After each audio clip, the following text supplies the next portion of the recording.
Digital marketing എന്ന് വെച്ചാൽ നമ്മൾ പഴയ കാലം മുതലുള്ള ഡിജിറ്റൽ മാർക്കറ്റിംഗ് 2000 കിഡ്സിന് ഇല്ല അത് മനസ്സിലാവില്ല. 90 കിഡ്സിന് പോലും അറിയണമെന്ന് ഇല്ല അല്ലേ? കരിയർ കിട്ടും എന്ന് പറയുന്ന പ്രതീക്ഷ എന്നെ സംബന്ധിച്ചിടത്തോളം ഇല്ല. അവർക്ക് ഇതിൽ ഇൻട്രസ്റ്റ് ഉണ്ടെങ്കിൽ മാത്രം ഈ ഫീൽഡിലേക്ക് വരാമെന്നാണ് മെയിൻ. എന്നെ ഭീഷണിപ്പെടുത്തി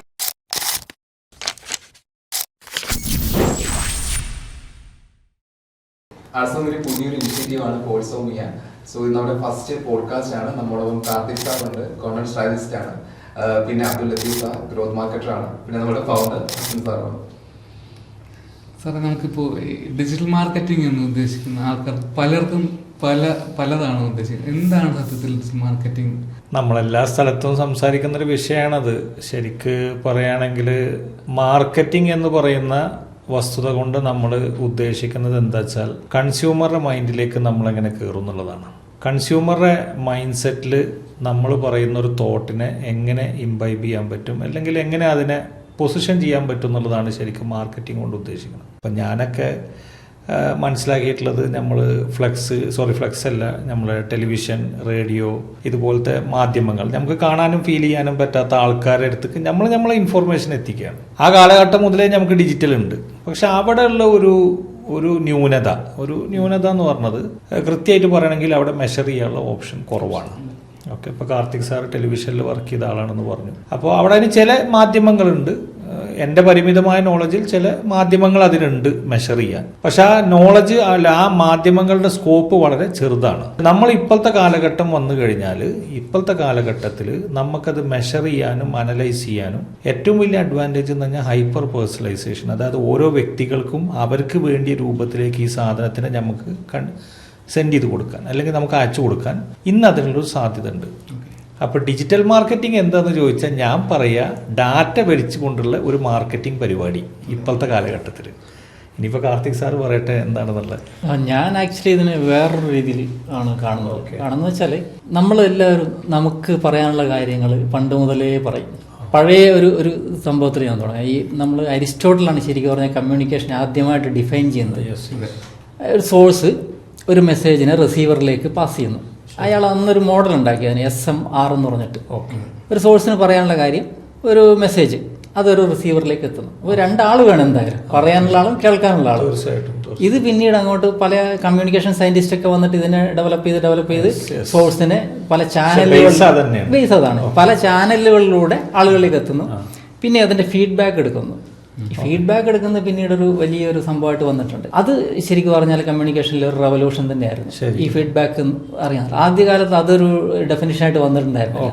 അതിനുശേഷം ഈ പറഞ്ഞ പോലെ നമുക്ക് പറയാനുള്ള എല്ലാ കാര്യങ്ങളും നമ്മൾ ഏതെങ്കിലും ഒരു മീഡിയ ഉപയോഗിച്ചിട്ടാണ് ആളുകളിലേക്ക് എത്തിച്ചേരുന്നത്. നേരിട്ട് പറയാനുള്ളത് ചിലപ്പോൾ നമ്മൾ പണ്ട് കാളിദാസന്റെ കാലത്ത് കേട്ടിട്ടില്ലേ, മേഘദൂതം എന്ന് പറഞ്ഞിട്ട്. ഇതെന്താ, മേഘങ്ങളിലൂടെ എത്തിക്കുന്നു. പിന്നീട് വന്ന ടെലിഫോണിക് കോൺവെർസേഷൻസ്, പേജറൊക്കെ കേട്ടിട്ടില്ലേ? പഴയ കാലത്ത് കണ്ടിട്ടുണ്ട് വല്ലപ്പോഴും. ഇപ്പോഴത്തെ തലമുറ 2000 കിഡ്സിന് അത് മനസ്സിലാവില്ല, 90 കിഡ്സിന് പോലും അറിയണമെന്ന് അല്ലേ? മനസ്സിലാവും. പേജർ നമ്മൾ കുറച്ച് കാലം കണ്ടിട്ടേ ഉള്ളത്. പിന്നെ ഈ പറഞ്ഞ പോലെ എന്ത് തന്നെ ആയാലും നമുക്ക് പറയാനുള്ളൊരു കാര്യം ഒരു ടൂളിലൂടെ എത്തിക്കുക. പക്ഷെ അന്നേരമൊക്കെ ചില പരിമിതി ഉണ്ടായിരുന്നു, സാറ് പറഞ്ഞതുപോലെ. ഇപ്പോൾ അഡ്വർടൈസ്മെന്റ് ചെയ്യുന്ന ആളുകളാണെങ്കിൽ ബേസിക്കലി ബിസിനസ് ചെയ്യുന്ന ആളുകളാണ് ഈ പറഞ്ഞ പോലെ ഡിജിറ്റൽ മാർക്കറ്റിംഗ് യൂസ് ചെയ്യുന്നത്. അപ്പോൾ പണ്ട് കാലത്ത് ഈ പറഞ്ഞ പോലെ പരസ്യങ്ങൾ ചെയ്യുന്ന സമയത്ത് പരസ്യം ചെയ്യുന്നവർ തന്നെ ഒരു ക്ലാസ്സിന് മുകളിലുള്ളവരെ ചെയ്യും, എല്ലാവർക്കും ചെയ്യാൻ പറ്റില്ല. അതായത് ഒരു അത്യാവശ്യം റിച്ച് ആയിട്ടുള്ള ഒരു ബിസിനസ്സുകാരൊക്കെ പരസ്യം ചെയ്യാനായിട്ട് പോകും. കാരണം മാസ് മീഡിയയിൽ പരസ്യം ചെയ്യാന്ന് പറഞ്ഞാൽ അത് പോസിബിൾ അല്ല. പക്ഷെ ഇന്ന് ശരിക്കും പറഞ്ഞാൽ നമുക്ക് ഈ ടൂളുകളൊക്കെ വന്നപ്പോൾ സാധാരണ ഒരു ഇൻഡിവിജ്വല് അയാളൊരു ബിസിനസ്സോ അല്ലെങ്കിൽ അയാൾ എന്തെങ്കിലും സംരംഭമോ തുടങ്ങുന്നുണ്ടെങ്കിൽ അയാൾക്ക് സ്വന്തമായിട്ട് ഒരു ഫേസ്ബുക്ക് അക്കൗണ്ടോ അല്ലെങ്കിൽ ഇൻസ്റ്റാഗ്രാം അക്കൗണ്ടോ തുടങ്ങിയിട്ട് അയാൾക്ക് അയാളുടേതായ കമ്മ്യൂണിറ്റി ആരാണ്, അയാൾക്ക് ആരെയാണ് സെല് ചെയ്യേണ്ടത്, എവിടെയാണ് അയാൾക്ക് അയാളുടെ പ്രൊഡക്റ്റ് എത്തിക്കേണ്ടത്, ആ ആൾക്കാരിലേക്ക് അയാൾക്ക് വളരെ ഈസി ആയിട്ട് എത്തിക്കാൻ പറ്റും. എത്തിക്കാന്ന് മാത്രമല്ല, അത് അയാളിലേക്ക് എങ്ങനെ എത്തി, അയാൾ എത്രത്തോളം അറ്റൻഷൻ അതിന് കൊടുത്തിട്ടുണ്ട്, ഇതൊക്കെ കൃത്യമായിട്ട് മെഷർ ചെയ്യാൻ പറ്റും. അപ്പോൾ ശരിക്കും പറഞ്ഞാൽ ഈ കമ്മ്യൂണിക്കേഷൻ്റെ ബേസിക് ഒക്കെ ഒന്ന് തന്നെയാണ്. അതായത് പറയാനുള്ളൊരു കണ്ടന്റ് ഒരു ടൂൾ വെച്ചിട്ട് മറ്റൊരാളിലേക്ക് എത്തിക്കുന്നു. അപ്പോൾ പുതിയ കാലത്തേക്ക് വന്നപ്പോൾ ആ ടൂൾസൊക്കെ മാറിയതിനനുസരിച്ച് ഡിജിറ്റൽ മാർക്കറ്റിംഗിൽ ഇതിന് ഓരോരോ പേരുണ്ട്. ഇപ്പോൾ ഇമെയിൽ ഉപയോഗിച്ചാൽ പറയുന്നത് ഇമെയിൽ മാർക്കറ്റിംഗ്, സോഷ്യൽ മീഡിയ വെച്ചിട്ടാണ് social media marketing, WhatsApp marketing പറയും. ടൂള് മാത്രമേ മാറിയിട്ടുള്ളൂ. പ്രോസസ് എല്ലാം സെയിം തന്നെയാണ്. പ്രോസസ് അതാണ്. കണ്ടന്റ് ആളുകളിലേക്ക് എത്തിക്കാം. പക്ഷെ അത് എങ്ങനെ എത്തിക്കണം, കണ്ടന്റിലേക്ക് ആളുകൾ എങ്ങനെ അറ്റൻഷനോട് കൂടി ആളുകൾ അതിനെ സമീപിക്കുന്നു. ഞാൻ ഇതിനൊരു ശരിക്കും പറഞ്ഞാൽ ഫ്രെയിം വർക്ക് ഒക്കെ പറയാറുണ്ട്. എൻ്റെ ഫ്രെയിം വർക്ക് അല്ല കേട്ടോ, കാരണം ഇത് ആളുകൾ ഉപയോഗിച്ച് വരുന്നതാണ്. CAT എന്ന് പറയും, CATT, കേട്ടിട്ടില്ലേ?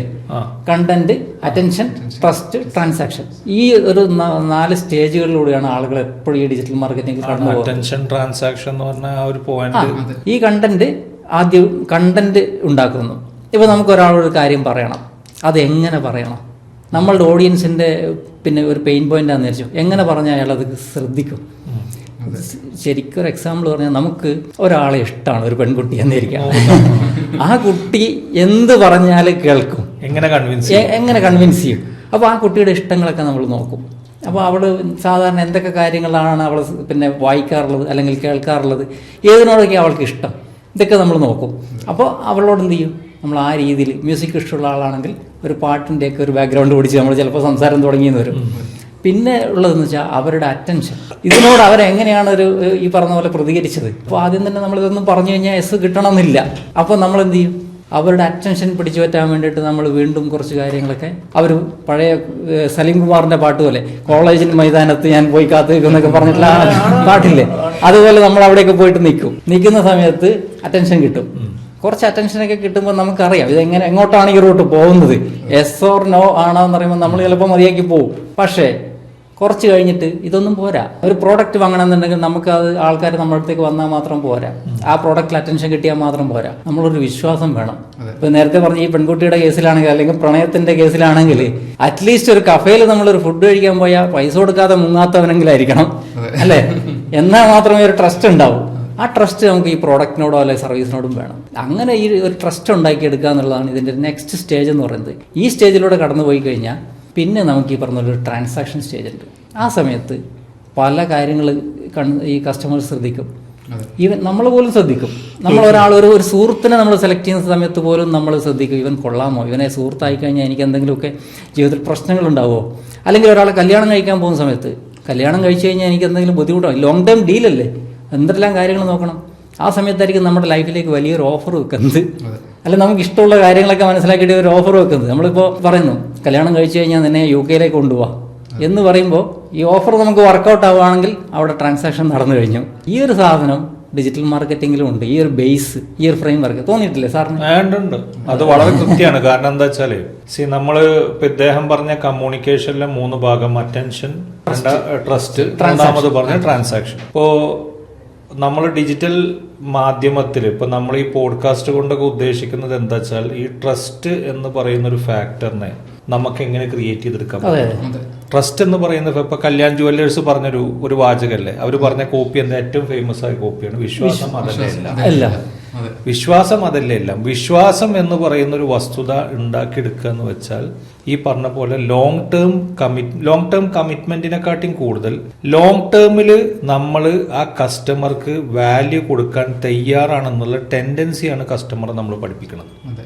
അതാണ് ഒരു ഏജൻസി ആണെങ്കിലും ഒരു ട്രെയിനിങ് ഇൻസ്റ്റിറ്റ്യൂട്ട് ആണെങ്കിലും ഒരു മാർക്കറ്റർ ആണെങ്കിലും ശരിക്കും പറഞ്ഞാൽ ഞാൻ മനസ്സിലാക്കുന്ന കമ്മ്യൂണിക്കേഷൻ എന്ന് പറയുന്ന വസ്തുതയാണ് കൃത്യമായിട്ട് പറഞ്ഞാൽ അയാൾക്ക് ആദ്യം ഉണ്ടാവേണ്ട ബേസിക് ഐഡന്റിറ്റി. ഇപ്പോൾ ഇദ്ദേഹം പറഞ്ഞ വാചകം കണ്ടെടുക്കുകയാണെങ്കിൽ അരിസ്റ്റോട്ടിൽ പറഞ്ഞത് എന്താണ്?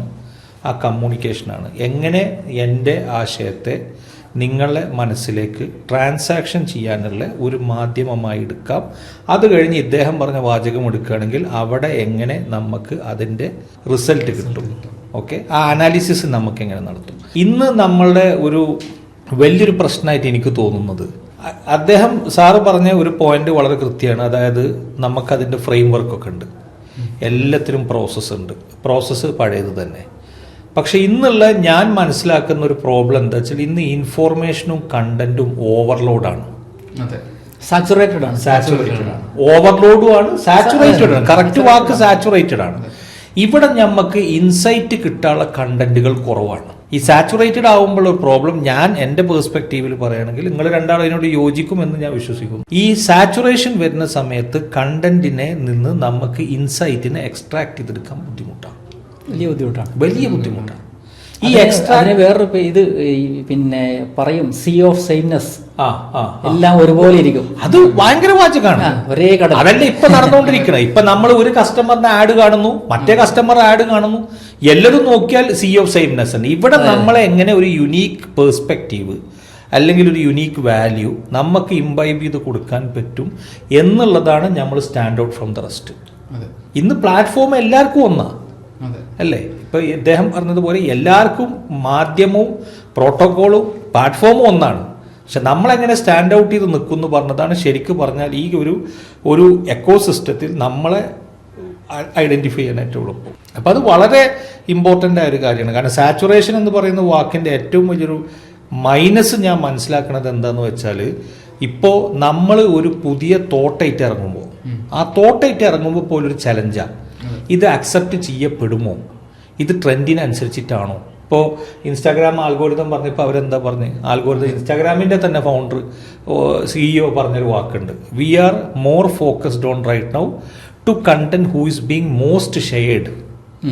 ഏറ്റവും കൂടുതൽ ഷെയർ ചെയ്യുന്ന കണ്ടന്റിനോടാണ് ഞങ്ങൾക്ക് താല്പര്യം. ഞങ്ങൾക്ക് അതിൽ ബാക്കിയുള്ള കാര്യത്തിനോട് താല്പര്യമില്ല. നിങ്ങൾ എങ്ങനത്തെ കണ്ടന്റ് ഉണ്ടാക്കി എന്നുള്ളതല്ല ഞങ്ങളുടെ പ്രശ്നം. അതിൻ്റെ കൂടെ തന്നെ ആ കണ്ടന്റ് എത്രത്തോളം ഷെയർ. അപ്പോൾ ഷെയർ എന്ന് പറഞ്ഞ വാക്കിൽ എന്തായി, ഈ സാച്ചുറേഷനെ നമുക്ക് ബൈപ്പാസ് ചെയ്യാൻ പറ്റും. കാരണം സീ ഓഫ് സെയിംനെസ് അവിടെ നടക്കണില്ല. അതാണ് അവിടെ എൻ്റെ ഒരു പേഴ്സ്പെക്റ്റീവിൽ അതാണ്.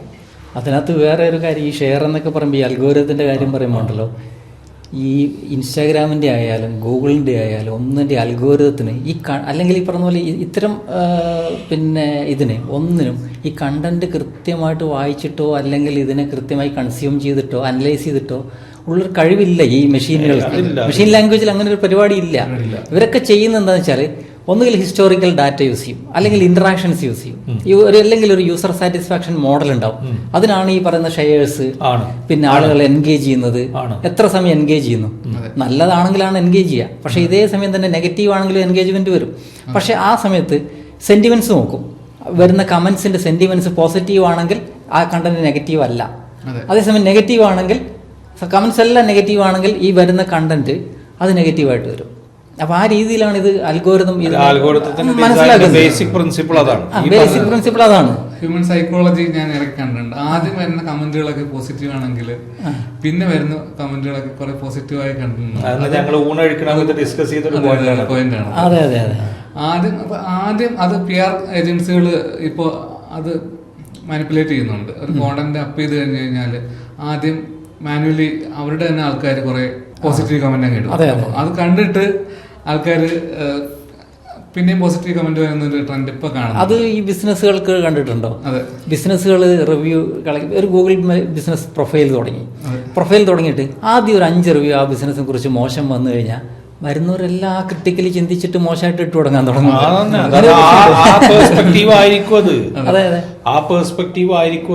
അങ്ങനെ ഒരു പ്രശ്നമുണ്ട്. പക്ഷെ ഗൂഗിളിലൊക്കെ ആണെന്നുണ്ടെങ്കിലും ഗൂഗിൾ അങ്ങനെ ഇടുന്ന ബൾക്ക് റിവ്യൂസ് ഒക്കെ ഇപ്പോ സ്പാം അടിച്ച് കളയുന്നുണ്ട്. ഗൂഗിളിനൊക്കെ അതിന് അവരുടെ സ്പാം വിദഗ്ധനാണ് കമ്മ്യൂണിറ്റികളും വളരെ കൃത്യമായിട്ട് അത് വിശദീകരിക്കുന്ന ആളാണ്. അത് ചെയ്യുന്നത് ഞാൻ നമ്മൾ പറഞ്ഞു വന്നത് ഈ അൽഗോരിതത്തിനെ കുറിച്ച് പറഞ്ഞതെന്ന് വെച്ചാൽ, അൽഗോരിതം കണ്ടന്റിനെ ആക്ച്വലി മനസ്സിലാക്കുന്നത് നമ്മൾ മനസ്സിലാക്കുന്ന പോലെ അല്ല. അല്ലെങ്കിൽ ഈ മെഷീൻസ് ഒന്നും കണ്ടന്റിനെ മനസ്സിലാക്കുന്നത് നമ്മൾ മനസ്സിലാക്കുന്ന പോലെ അല്ല. അപ്പൊ അവർ ഈ അൽഗോരിതത്തിൽ ചേഞ്ച് വരുന്നതിന്റെ കാര്യം തന്നെ ഒരു കണ്ടന്റ്, സാറ് പറഞ്ഞ ആ സാച്ചുറേഷൻ പോയിന്റിലേക്ക് ഒരു കണ്ടന്റ് അല്ലെങ്കിൽ ഒരേപോലെ പോകുന്ന സമയത്ത് അവർ ചേഞ്ച് വരുത്തും. കാരണം ഒരു പർട്ടിക്കുലർ രീതിയിലേക്ക് നമ്മൾ തന്നെ ഷിഫ്റ്റ് ചെയ്യാൻ വേണ്ടിയിട്ട്. അപ്പൊ കൂടുതൽ ഷെയർ ചെയ്യപ്പെടുന്ന കണ്ടന്റുകൾ, കാരണം അവർക്കത് ആവശ്യമാണ്. അപ്പൊ എൻഗേജ്മെന്റ് അവരുടെ മീഡിയ ഇവിടെ തന്നെ നിന്നാൽ പോരാ, ഏത് പ്ലാറ്റ്ഫോമിൽ തന്നെ നിന്നാൽ പോരാ എൻഗേജ്മെന്റ്. അപ്പോൾ ഷെയർ ചെയ്ത് മറ്റു സ്ഥലങ്ങളിലേക്ക് പോകണം, കൂടുതൽ ആളുകളെ അവിടെ നിന്ന് പ്ലാറ്റ്ഫോമിലേക്ക് കൊണ്ടുവരണം. ഇതൊക്കെ ഇതിന്റെ ഭാഗമായിട്ട് വരുന്നതാണ്. സാറ് പറയുന്നൊരു കാര്യം, ഈ യൂട്യൂബിൽ പിന്നെ നമ്മൾ കണ്ടന്റിന്റെ വെലോസിറ്റി കാൽക്കുലേറ്റ് ചെയ്യുന്ന സമയത്ത്, വെലോസിറ്റി എന്ന് പറഞ്ഞാൽ ഏറ്റവും കൂടുതൽ ആൾക്കാർ അതിൻ്റെ റാങ്കിങ്ങിൻ്റെ ഫാക്ടറായിട്ട് അവർ കാണുന്നത്, ഞാൻ മനസ്സിലാക്കിയിട്ടുള്ളൊരു പോയിന്റ്, യൂട്യൂബ് പറയുന്നൊരു മെട്രിക്കാണ് how much of this percentage of this content is being shared in other social platforms. ബാക്കിയുള്ള സോഷ്യൽ പ്ലാറ്റ്ഫോമുകളൊക്കെ എത്ര കണ്ട് ഈ മുതൽ നിങ്ങൾ ട്രാൻസ്ഫർ ചെയ്തിട്ടുണ്ട്. ഇതിപ്പോൾ ഇൻസ്റ്റാഗ്രാമിനും അതുണ്ടാവും, ടിക്ടോക്കിന് അത് കൃത്യമായിട്ടുണ്ട്, ഓക്കെ, സ്നാപ്ചാറ്റിന് അതുണ്ട്. അപ്പം എന്താ വെച്ചാൽ ഇദ്ദേഹം പറഞ്ഞ ഒരു പോയിന്റ് വളരെ കൃത്യമാണ്. കാരണം എന്താ വെച്ചാൽ മെഷീനുകൾ നമ്മളെ ഹ്യൂമൻ സൈക്കോളജിനെ ഇവാലുവേറ്റ് ചെയ്യാനുള്ള കപ്പാസിറ്റി മെഷീനില്ല. മെഷീന് ചില ഇൻഫറൻഷ്യൽ ഡാറ്റ പാറ്റേൺസ് ഉണ്ട്. ആ പാറ്റേൺ വെച്ചിട്ടാണ് മെഷീന് ശരി. അതാണ് ഈ ഹുക്ക് എന്ന് പറയുന്ന സംഭവം കണ്ടന്റിൽ നമ്മൾ കൊടുക്കുന്നത്. ഈ ഹുക്ക് എന്ന് പറയുന്ന പോയിന്റ് നമ്മൾ കണ്ടന്റിൽ കൊടുക്കാനുള്ള പ്രധാനപ്പെട്ട വിഷയം എത്രയും പെട്ടെന്ന് കൺസ്യൂമറിന്റെ മൈൻഡ് സെറ്റിലേക്ക് നമ്മൾ ഈ കണ്ടന്റിനെ ബൊമ്പാടി കൊടുക്കണം. എന്നിട്ട് അവൻ അവിടെ പിടിച്ചു നിർത്തണം. ആ പിടിച്ചു നിർത്തുന്ന സമയത്ത് നമുക്ക് കൃത്യമായിട്ട് പറയുകയാണെങ്കിൽ ആ സ്പോട്ടിൻ്റെ ഉള്ളിൽ നമ്മൾ ഇൻറ്ററാക്ഷൻ നടത്തിയിരിക്കണം. അത് ഒരു പോയിന്റാണ്. അത് കണ്ടന്റിന്റെ ബാലപാഠങ്ങളിൽ പെട്ടൊരു ബാലപാഠമാണ്. ശരിക്കും അദ്ദേഹം അതിൻ്റെ ഫ്രെയിം വർക്ക് പറഞ്ഞു. ഞാനതിൻ്റെ എൻ്റെ ഒരു അനുഭവമാണ് ഈ പറഞ്ഞത്. അത് ഈവൻ ഇപ്പോൾ SEOയിലാണെങ്കിൽ പോലും SEO നിങ്ങൾക്കറിയാം, ഗൂഗിൾ ഒരിക്കലും സോഷ്യൽ മീഡിയയുടെ ഒരു അൽഗോരിതം അനുസരിച്ചല്ല പറയുന്നത്, എൻ്റയർലി ഡിഫറൻ്റ് ആണ്. അപ്പോൾ അവിടെ ആണെങ്കിൽ പോലും ഒരു കണ്ടന്റ് സോഷ്യൽ മീഡിയയിൽ ഷെയർ ചെയ്യപ്പെടുന്നുണ്ടോ, അതിനോട് ആളുകൾ എങ്ങനെ റെസ്പോണ്ട് ചെയ്യുന്നുണ്ട്, ഇതൊക്കെ ഇപ്പോൾ പരിഗണിച്ചു തുടങ്ങിയിട്ടുണ്ട്. റാങ്കിങ് ഫാക്ടർ ഒന്നുമല്ല, പക്ഷേ ഇതിന്റെ എൻഗേജ്മെന്റ് ഗൂഗിൾ നോക്കുന്നുണ്ട്. അതായത് ഇത് പോസിറ്റീവായിട്ടാണോ നെഗറ്റീവായിട്ടാണോ, ഇത്തരം സെന്റിമെന്റ്സ് ഒക്കെ നോക്കാൻ വേണ്ടിയിട്ട് ഇത് പരിഗണിക്കുന്നുണ്ട്. പക്ഷെ ഇതൊരു റാങ്കിങ് ഫാക്ടർ അല്ല, പക്ഷെ ഈ സിഗ്നൽസ് ഗൂഗിൾ കാര്യമായിട്ട് ഇപ്പോൾ നോക്കുന്നുണ്ട്. ഇപ്പൊ ഈ SEOയിൽ തന്നെ ഈ ചാറ്റ് ബോട്ട് ഒക്കെ വന്നപ്പോൾ കുറെ സെർച്ച് വോളിയൂംസ് ജെമിനിയിലായാലും ചാറ്റ് GPTയിലായാലും, അപ്പോൾ SEO സൈഡിൽ ബിസിനസിനെ ബാധിക്കുന്നുണ്ടോ? അത് ഒരു പരിധി വരെ ബാധിക്കുന്നുണ്ട് തന്നെ പറയാം. കാരണം എന്ന് വെച്ചാൽ 2 ടൈപ്പ് സെർച്ചസ്. ഒന്ന് നമ്മൾ ഇൻഫർമേഷണൽ ക്വയറീസ് എന്ന് പറയും, നോ ക്വയറി എന്നൊക്കെ പറയാം വേണമെങ്കിൽ. ഇൻഫർമേഷനായിട്ട് ഒരു ഇൻഫർമേഷൻ അറിയാൻ വേണ്ടിയിട്ട് അത് ജെമിനിക്ക് അല്ലെങ്കിൽ ചാറ്റ് GPTക്ക് ആണെങ്കിലും പെട്ടെന്ന് തന്നെ നമുക്കത് സോൾവ് ചെയ്ത് കൊടുക്കാൻ പറ്റും. പക്ഷെ ബിസിനസ് ഇൻറ്റൻ്റുള്ള പിന്നെ ക്വസ്റ്റ്യൻസ്, ക്വയറീസ്, ഇപ്പോൾ ഒരു ഏത് പർട്ടിക്കുലർ ബിസിനസ് കണ്ടുപിടിക്കാൻ വേണ്ടി അല്ലെങ്കിൽ ഒരു സർവീസ്, ഇത്തരം ക്വയറീസ് ശ്രദ്ധിച്ചാൽ തന്നെ അറിയാൻ പറ്റും. ഇത്തരം ക്വയറീസിൽ അധികം അവർ സജഷൻ കൊടുക്കുന്നത് കുറവാണ്. ആ സമയത്ത് ഇപ്പോൾ ഓവർവ്യൂ ഒക്കെ അവരുടെ ടാബ് വളരെ ചെറുതായിട്ട് കാണിക്കുന്നത് ബിസിനസ് ക്വയറീസ് ഒക്കെ വരുന്ന സമയത്ത്. അത് മാത്രമല്ല, അത് ഗൂഗിളിൻ്റെ ഒരു ബിസിനസിൻ്റെ ഭാഗം കൂടിയാണ്. കാരണം അവർക്ക് ബിസിനസ്സിനെ സപ്പോർട്ട് ചെയ്യാതെ, വെബ്സൈറ്റുകളെ സപ്പോർട്ട് ചെയ്യാതെ ഒരിക്കലും മുന്നോട്ട് പോകാൻ പറ്റില്ല. അതും കൂടി ആയിരിക്കാം ഒരുപക്ഷെ കാരണം. അപ്പോൾ അതും ഈ പറഞ്ഞല്ലേ ഒരു ട്രാഫിക് കുറഞ്ഞിട്ടുണ്ട്, പക്ഷെ അതുകൊണ്ട് തന്നെ ഒരു ഷിഫ്റ്റ് ഉറപ്പായിട്ടും ഉണ്ടാവും. പക്ഷേ ഫ്യൂച്ചറിൽ എത്ര ആയിക്കഴിഞ്ഞാലും ഒരു ഈ പറഞ്ഞ ലാർജ് ലാംഗ്വേജ് മോഡൽസിന് റിയൽ ടൈം ഡാറ്റയെ ഒരുപാട് അനലൈസ് ചെയ്തിട്ട് നമുക്ക് റിസൾട്ട് തരാൻ പറ്റുമെന്ന് തോന്നുന്നില്ല. ഇപ്പോൾ ജെമിനിയാണ് ഏറ്റവും കൂടുതൽ അതിനെ റാഗ് എന്ന് വിളിക്കുക, അതായത് റിട്രീവൽ ഓഗ്മെന്റഡ് ജനറേഷൻ എന്ന് പറയും. അതായത് ഗൂഗിൾ തന്നെ അതിനെ പറയുന്നത് ഇങ്ങനെയാണ്: ഒരു നല്ല കമ്മ്യൂണിക്കേഷൻ എക്സ്പേർട്ട്, ആ കമ്മ്യൂണിക്കേഷൻ എക്സ്പേർട്ടിന് ഒരു വലിയ നോളജ് ബേസിന്റെ സപ്പോർട്ട് കൊടുത്താൽ എങ്ങനെ ഇരിക്കും? അതെല്ലാം എക്സ്ട്രാക്ട് ചെയ്ത് അയാൾക്ക് കൃത്യമായ ലാംഗ്വേജിൽ പറഞ്ഞു കൊടുക്കാൻ പറ്റും. പക്ഷേ അത് ചാറ്റ് GPTക്ക് ഈ പറഞ്ഞ അൺഫോർച്ചുനേറ്റ്ലി 2023 വരെ 22 വരെയുള്ളതേ ഉള്ളൂ, 22 വരെയുള്ള പിന്നെ ഡാറ്റയാണ് കൊടുത്തിരിക്കുന്നത്. അപ്പോൾ ഇതിനകത്ത് ഈ പറഞ്ഞ പോലെ കൊടുക്കുന്ന ഈ ട്രെയിനിങ്ങിന് കൊടുക്കുന്ന ഡാറ്റ വെച്ചിട്ടാണ് ഇവർ ആൻസർ പറയുന്നത്. അപ്പോൾ ആ ഡാറ്റയെ ബേസ് ചെയ്തിട്ട് തന്നെ ചില എറേഴ്സ് ഒക്കെ വരാം. ഈ പ്രൈമറി സ്റ്റേജിൽ ഒരുപാട് എറേഴ്സ് വരുന്നുണ്ട്. അതുകൊണ്ടാണ് ഈ പറഞ്ഞ പോലെ ഹലൂസിനേഷൻസ് ഒക്കെ ഈ ചില ട്രെയിനിങ് ഡാറ്റ വെച്ചിട്ടാണ് ഇവർ ഇതിനൊക്കെ കാൽക്കുലേറ്റ് ചെയ്യുന്നത്. നമ്മുടെ സെർച്ച് എഞ്ചിൻ വർക്ക് ചെയ്യുന്നതും ലാർജ് ലാംഗ്വേജ് മോഡൽ വർക്ക് ചെയ്യുന്നതും കംപ്ലീറ്റ് ഡിഫറൻ്റ് ആയിട്ടാണ്. അപ്പോൾ ഈ ട്രെയിനിങ് ഡാറ്റ വെച്ചിട്ടാണ് ഇവർ മെയിനായിട്ട് നോക്കുന്നത്. അതുകൊണ്ട് സെർച്ചിൽ ഇത് എത്രത്തോളം പെർഫെക്റ്റ് ആണെന്ന് പറയാൻ പറ്റില്ല. പക്ഷേ സെർച്ചിന്റെ ഒരു എന്താ പറയുക, ഒരു പാരഡൈം ഷിഫ്റ്റ് എന്ന് പറയുന്ന ഒരു സമയമാണ്. അല്ല, അത് വ്യത്യാസം എന്തായാലും വരും. ഉണ്ട് വ്യത്യാസം വരും എന്ന് വെച്ചാൽ ലാർജ് ലാംഗ്വേജ് മോഡൽസിൻ്റെ ആവിർഭവം അല്ലെങ്കിൽ അതിൻ്റെ ഒരു induction to the mainstream എന്ന് പറഞ്ഞതിൻ്റെ ഉദ്ദേശം തന്നെ എന്താ വെച്ചാൽ വളരെ large amount of unclustered data from various sources of platforms. ഇപ്പോൾ ചില പഠനങ്ങൾ IDC നടത്തിയ ഒരു പഠനം ഞാൻ കുറച്ച് വർഷങ്ങൾക്ക് മുന്നേ നോക്കിയിട്ടുണ്ട്. അന്ന് ഞാൻ പഠിച്ചൊരു പാഠം എന്താ വെച്ചാൽ IoT ഡിവൈസുകൾ നമ്മളുടെ എക്കോസിസ്റ്റത്തിലേക്ക് കൊണ്ടുവരാൻ പോകുന്ന amount of data will be larger than the desktop computers which is connected all over the world. IoT ഡിവൈസുകൾ. കാരണം എന്താ വെച്ചാൽ എല്ലാ മെഷീൻസും നമ്മളോട് ഇനി സംസാരിക്കാൻ പോവുകയാണ്. ഓൾറെഡി നമുക്കത് ഇവിടെ നിലവിലുണ്ട്. കാരണം ഇപ്പോൾ നമ്മൾ കയ്യുമ്മ കെട്ടുന്ന വാച്ച് മുതൽ എല്ലാ സാധനങ്ങളും എന്ന് വെച്ചാൽ അൺക്ലസ്റ്റേർഡ് ഡേറ്റ, അൺസ്ട്രക്ചേർഡ് ഡേറ്റ നമ്മളെ മുന്നിൽ ഒരുപാട് വരാൻ പോവുകയാണ്. ഈ ഡേറ്റയിൽ നിന്ന് കംപ്ലീറ്റ് ഇൻഫറൻഷ്യൽ അനാലിസിസ് കിട്ടിയിട്ട് സെർച്ച് എഞ്ചിനുകൾക്ക് സാറ് പറഞ്ഞ പോലെ different set of data clusters വെച്ചിട്ട് ഇതിനെ അനലൈസ് ചെയ്യാൻ സാധിക്കണം. അപ്പോൾ LLM പോലത്തെ മോഡലുകൾ അവിടെ നിർബന്ധമാണ്. പക്ഷേ LLM ഇപ്പോൾ നമ്മുടെ നാട്ടിൽ നടക്കുന്ന ഒരു ദുരവസ്ഥ എന്ന് വെച്ചാൽ എന്തിനേയും അതിൻ്റെ ഈസി റൂട്ട് കണ്ടെത്തുക എന്ന് പറഞ്ഞതാണ്. ഫോർ എക്സാമ്പിൾ പറയുകയാണെങ്കിൽ ChatGPT നിന്ന് കണ്ടന്റ് എടുക്കുക, ആ കണ്ടന്റ് നേരെ വെബ്സൈറ്റിലേക്ക് ഇടുക, അതുകൊണ്ട് റാങ്ക് ചെയ്യുമെന്ന് വിചാരിക്കുക. ഇനിയിപ്പോൾ റാങ്ക് ചെയ്താൽ തന്നെ പറയാം ChatGPT കൊണ്ട് എല്ലാ കാര്യം നടത്തുമെന്ന് അറിയാം. അങ്ങനെ സംഭവിക്കില്ല. കാരണം ഇദ്ദേഹം പറഞ്ഞൊരു പോയിന്റ് വളരെ കൃത്യമാണ്. കാരണം നമ്മൾ അവിടെ പാരഡൈം ഷിഫ്റ്റ് സംഭവിക്കും, തീർച്ചയായിട്ടും സംഭവിക്കും. അത് സംഭവിക്കാൻ കാരണം എന്താ വെച്ചാൽ ഇത്രത്തോളം unstructured data from n number of sources which we can't imagine at the time of നമ്മൾ ചിന്തിക്കാൻ പറ്റാത്ത അത്രത്തോളം ഡിവൈസുകളിൽ നിന്ന് വരുമ്പോൾ ഇതിനൊരു സ്ട്രക്ചേർഡ് മോഡലിലേക്ക് ആക്കിയിട്ട് ഇതിൽ നിന്ന് ഇൻഫറൻഷ്യൽ പോയിന്റുകൾ കിട്ടൽ നിർബന്ധം. ശരിക്കും LLM മോഡലിൻ്റെ ഉദ്ദേശം തന്നെ അതാണ്. പക്ഷെ അവിടെ വളരെ കൃത്യമായിട്ട് ജെമിനി ഇപ്പോൾ ഈ പറഞ്ഞ RAG മോഡൽ വെച്ചിട്ട് അതിനെ ഒന്നുകൂടി എക്സ്ട്രാക്ട് ചെയ്യാൻ അവർ ശ്രമിക്കുന്നുണ്ട്. രണ്ടാമത്തെ ഒരു കാര്യം, ഞാൻ തിരുവനന്തപുരത്ത് ടെക്നോ പാർക്കിൽ ഒരു 3 ആഴ്ച മുന്നേ ഒരു ഗൂഗിളിൻ്റെ ഒരു ഇവൻറ്റ് എൻ്റെ സുഹൃത്ത് പങ്കെടുത്തിരുന്നു. അന്ന് ഗൂഗിൾ ക്ലൗഡ് നമ്മളെ കമ്പനിക്ക് പാർട്ട്ണർഷിപ്പ് തരാൻ വേണ്ടിയിട്ടാണെന്ന് സംസാരിച്ചത്. അപ്പോൾ അവർ ഞങ്ങളോട് പറഞ്ഞൊരു പോയിന്റ് എന്താ വെച്ചാൽ, ഞാനത് പങ്കെടുത്തിട്ടില്ല, എൻ്റെ സുഹൃത്താണ് പങ്കെടുത്തത്. അവനോട് പറഞ്ഞൊരു പോയിന്റ് എന്താ വെച്ചാൽ, we will give you extended version of Gemini. Okay, we will give you extended version of Gemini plus we will be giving you credit up to $250,000 where you can use it for teaching the machine learning models. കാരണം ഈ machine learning models ഇപ്പം നമ്മളെല്ലാം നമ്മൾ ടെക്സ്റ്റിനെ കുറിച്ച് പറഞ്ഞു. ഇപ്പം image generation അവർക്ക് അവരുടേതായ അതിന് പറ്റുന്ന മോഡൽസ് ഉണ്ട്. ഓക്കെ, ഇമേജ് ജനറേഷൻ ഉണ്ട്, പിന്നെ വോയിസിനുണ്ട്. ഇങ്ങനെ അപ്പം നമ്മൾ വേരിയസ് സോഴ്സ് ഓഫ് ഡേറ്റയാണ് നമ്മളെ മുന്നിൽ വരുന്നത്. അപ്പോൾ അത് നമ്മൾ ഡിജിറ്റൽ മാർക്കറ്റിങ്ങിൽ ചിന്തിക്കുന്ന ആൾക്കാർ സത്യത്തിൽ പറഞ്ഞാൽ അതിനോട് എങ്ങനെ കോപ്പി ചെയ്ത് അഡാപ്റ്റ് ചെയ്ത് ഇവോൾവ് ചെയ്ത് അതിൽ നിന്ന് ഇൻസൈറ്റ് കിട്ടുമെന്ന് നമ്മൾ ചിന്തിക്കണം. അത് ചിന്തിച്ചാൽ മാത്രമാണ് നമുക്ക് ആ വാല്യൂവിനെ നമുക്ക് എക്സ്ട്രാക്ട് ചെയ്തെടുക്കാൻ പറ്റുള്ളൂ.